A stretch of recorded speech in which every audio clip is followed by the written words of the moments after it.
চলো আজকে আরও একটা ক্লে দিয়ে নেকলেস বানাবো। আর এই নেকলেসটা আমি বানিয়েছি জবা ফুল দিয়ে।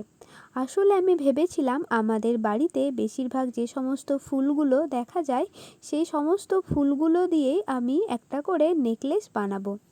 আর তাই শুরু করলাম এই জবা ফুলটা দিয়েই।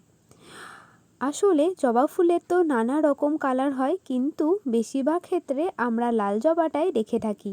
তাই আমি জবা ফুলের রঙটা লাল করলাম।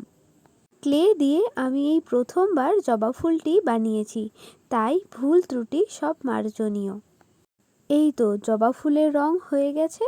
এবার এই পাতাগুলো রং করার পালা। রংটা ঠিকমতো হয়ে গেলে নেকলেসটা এই যে এই রকম দেখাচ্ছে। এবার তোমরা সবাই দেখে জানিও তো এই জবা ফুলটি জবা ফুলের মতো দেখতে লাগছে কি না। আর এই নেকলেসটার সঙ্গে আমি জবা ফুলের দুটো ইয়াররিংও বানিয়ে নিয়েছি। আমার এই ভিডিওটি ভালো লাগলে একটা করে লাইক ও কমেন্ট করে দিও। আর যদি সম্ভব হয় একটু করে শেয়ার করে দিও। আর চ্যানেল অথবা পেজ থেকে হলে পেজটি ফলো ও চ্যানেলটি সাবস্ক্রাইব করে দিও।